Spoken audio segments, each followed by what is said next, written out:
गट्टू और गुलाबी परी। एक दिन गट्टू बहुत उदास बैठा था। उसका घर में किसी काम में मन नहीं लग रहा था, तो उदास गट्टू ने सोचा कि क्यों न पेंटिंग ही की जाए।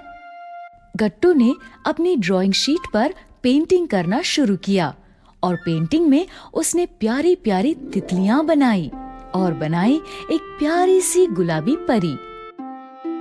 गट्टू पेंटिंग करते हुए भी न जाने किस बात को लेकर उदास था। तभी गट्टू की आंख से एक आंसू टपककर उसकी पेंटिंग में बनी हुई परी पर गिर गया। आंसू गिरते ही उस पेंटिंग में से खूब सारा गुलाबी धुआं निकला। धुएं को देखकर गट्टू घबरा गया और उसने आंखें बंद कर ली।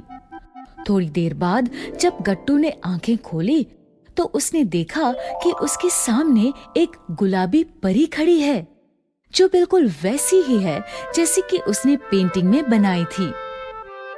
गट्टू ने उससे पूछा, तुम कौन हो?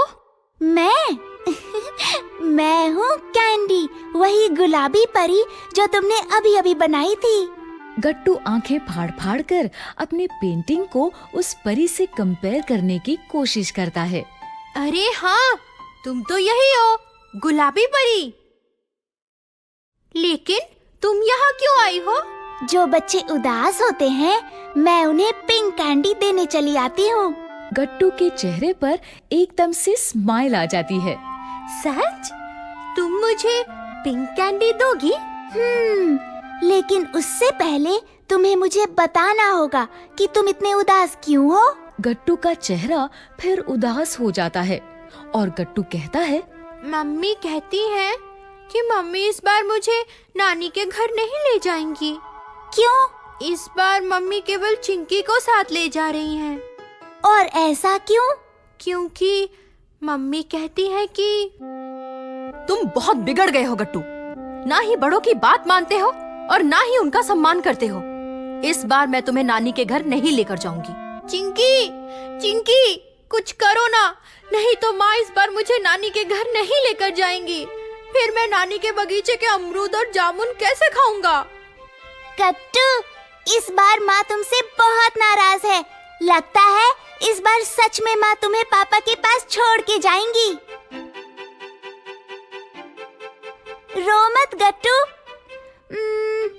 एक काम करो, तुम अपना हॉलिडे होमवर्क पूरा कर लो। हो सकता है माँ खुश होकर तुम्हें अपने साथ ले जाए।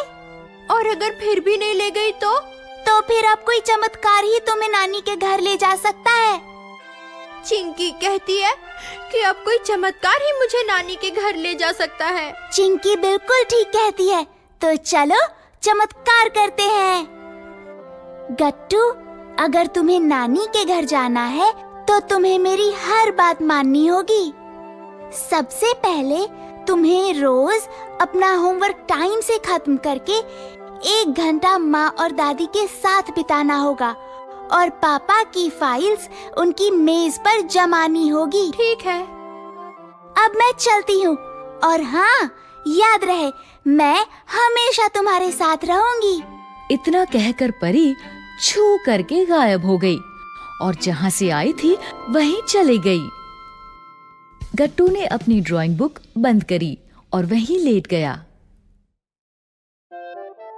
गट्टू सो रहा था और उसने सुना कि दादी बाहर से किसी को मदद के लिए बुला रही है।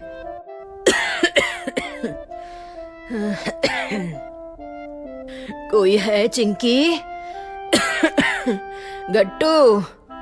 गट्टू ने दादी की आवाज अनसुनी कर दी और फिर सो गया कि तभी गट्टू को एक और आवाज आई। उठो, उठो गट्टू। गट्टू को समझ नहीं आया कि ये आवाज कहाँ से आई और किसकी है। फिर उसका ध्यान उसकी पॉकेट पर गया। ये क्या? परी गट्टू की पॉकेट में बैठी थी। मैंने कहा था ना कि मैं हमेशा तुम्हारे साथ रहूंगी।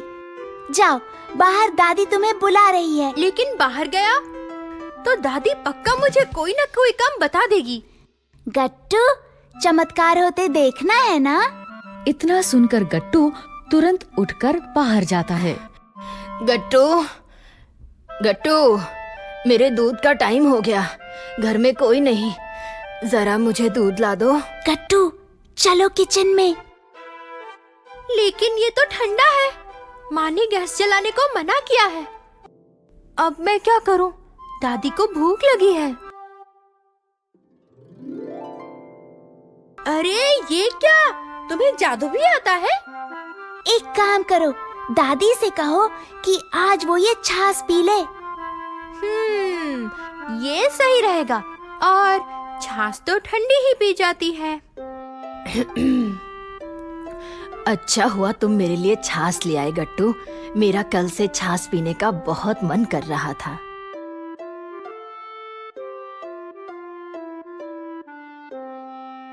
कैंडी, सुनो ना, मैं ये बर्तन साफ कर दूं? नहीं गट्टू, तुम अभी छोटे हो, इसलिए इस काम में मैं तुम्हारी मदद कर देती हूँ। ठीक है, तब तक मैं ये सामान फ्रिज में जमा देता हूँ, मम्मी देखकर बहुत खुश होंगी। एक दिन घर पर दादी और गट्टू के सिवा और कोई नहीं था। चिंकी और गट्टू के मम्मी पापा बाजार गए हुए थे कि तभी गट्टू को बाहर से दादी के खांसने की आवाज आई। कैंडी, कैंडी, दादी की तबीयत शायद खराब है, मैं क्या करूं? इतना बुलाने के बाद भी परी नहीं आती कैंडी, और जल्दी से भागकर किचन में जाता है और दादी को उनकी दवा लाकर देता है। थोड़ी देर बाद गट्टू के माँ और पापा आते हैं और दादी उन्हें पूरी बात बताती है। आपको ऐसी हालत में छोड़कर हम गट्टू के नानी के घर नहीं जाएंगे माँ। मैं अब बिल्कुल ठीक हूँ, तुम सब जाओ, और हाँ, गट्टू को भी साथ ले जाना, नहीं तो यहाँ बोर हो जाएगा। नहीं दादी, हम आपको इस हालत में छोड़कर कहीं नहीं जाएंगे। इस बार हम गर्मियों की छुट्टियाँ आप ही के साथ मनाएंगे। गट्टू ठीक कह रहा है माँ, छुट्टियों का मजा तो घर पर भी उठाया जा सकता है। गट्टू, हमें तुम पर गर्व है कि तुमने आज अकेले अपनी दादी का ख्याल रखा। गट्टू, ये तो सच में चमत्कार हो गया। और इस तरह सच में चमत्कार हुआ। गट्टू की माँ और दादी ने गट्टू को बहुत प्यार किया और उसे समझ आ गया कि बड़ों का सम्मान और उनकी देखभाल करने से न केवल उन्हें अच्छा लगता है, बल्कि ऐसा करने से छोटों को उनका आशीर्वाद भी मिलता है। कहानी का सार ये है कि हमेशा बड़ों का सम्मान करना चाहिए। अगर आपको हमारी